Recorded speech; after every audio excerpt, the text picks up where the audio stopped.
Hello everyone, it's me Tika360, and today we have yet another review. And the subject of today's review is the Hornby Standard 4MT. I got this model for Christmas last year, and it's already become one of my top 3 favorites. Before we get to the actual model, here's the history of the prototype, as written on the Hornby box. The BR Standard Class 4 460s were designed for mixed traffic use by Robert Riddles. Designed at Brighton with input from Swindon and Derby and Doncaster, a total of 80 Standard 4s were built between 1951 and 1957 at the BR Swindon Works. The lightweight design of the Standard 4s improved availability and reduced maintenance costs. Some locomotives went to the southern region and received double chimneys, while others went to the western region and the Midland region. The first of the Standard 4s were withdrawn in 1964, and all of them were withdrawn by 1968. This example, number 75062, was built in Swindon Works on the 31st of May 1957. The engine was allocated to the Miller region and acquired 117,000 miles before being called for its first intermediate overhaul. 75062 was withdrawn on the 29th of February 1968 and eventually cut up on the 30th of June that same year. With that said, let's begin with the details on the engine. The model has many pipes throughout the body and the chassis. It gives it a very industrial look in my opinion. The front is very characteristic of the 4MT and has strong buffers on both ends of the locomotive. This is the single chimney variant, and to me has better proportions. The top holds a lot of the pipe detail, which in my opinion is very well done. I know I said the 01 had an amazing cab, but it's been surpassed by the cab of the 4MT. It's just more detailed than any of the other engines in my collection. The gauges and levers are all picked out and painted, while the rest of the cab is painted in a cream color.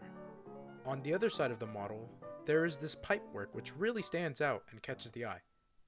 The valve gear is very nice and has a speedometer that is attached to the body. The tender is not as detailed as the locomotive, but is still very nice, with a removable coal load and decent detail in the front and the back. The whole locomotive is in BR lined black with lake crests and bears the number 75062. Overall, this is the most detailed locomotive in my collection. Now let's hope the running capabilities are equally as impressive. This engine, like many others, has a decent crawl.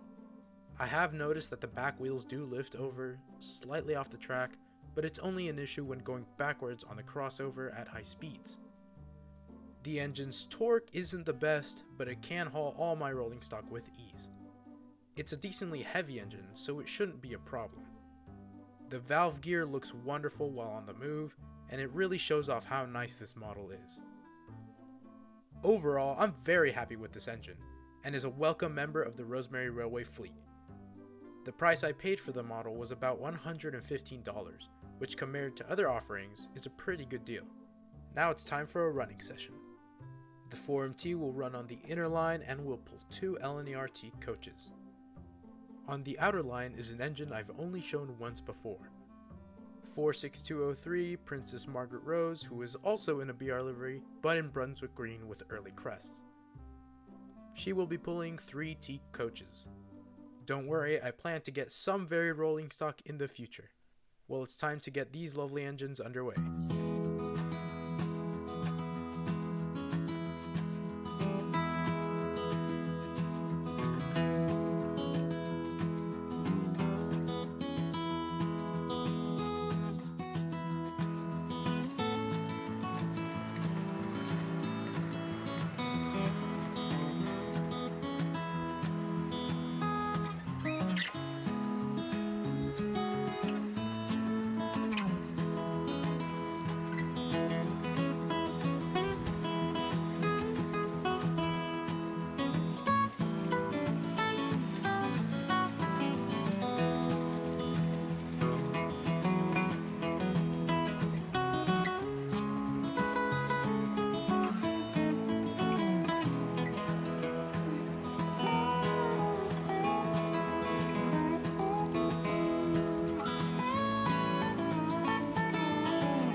Well, wasn't that nice? Overall, I really like this locomotive, and it's one I've been looking for a long time. I'd give this engine a solid 9 out of 10. If only it was made with a little bit more metal, then I would give it a 10 out of 10. Thank you all so much for watching, and I hope you enjoyed my review on Hornby's wonderful BR Standard 4MT. Before I end the video, I do want to say a few things. This is my second video of 2023, and the only one that I've really put any effort into, and I hope to actually upload a little more than I did last year. I have also decided to commit to railway related content and maybe the occasional funny dumb video. I have other video ideas that I hope to make into videos this year, but it will take time due to me having school. My biggest project so far is another narrative that I wrote originally for my English class, but have decided to maybe adapt it into a video. But it will take a lot of time to make. The layout is currently on hold until I get a full track plan that I'm happy with, and what scene I want it to represent. If you haven't noticed already, my model railway is called the Rosemary Railway, but it may change in the future.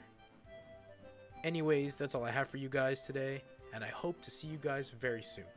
Thank you all so much for watching, and have a great day.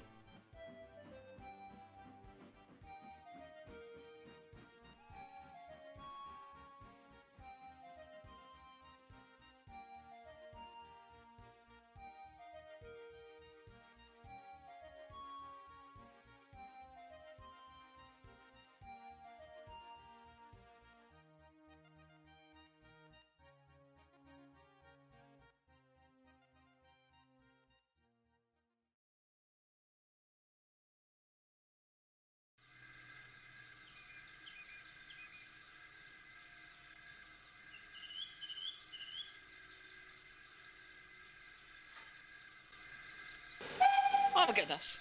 Wake up, Grandpa. It's time to get to work.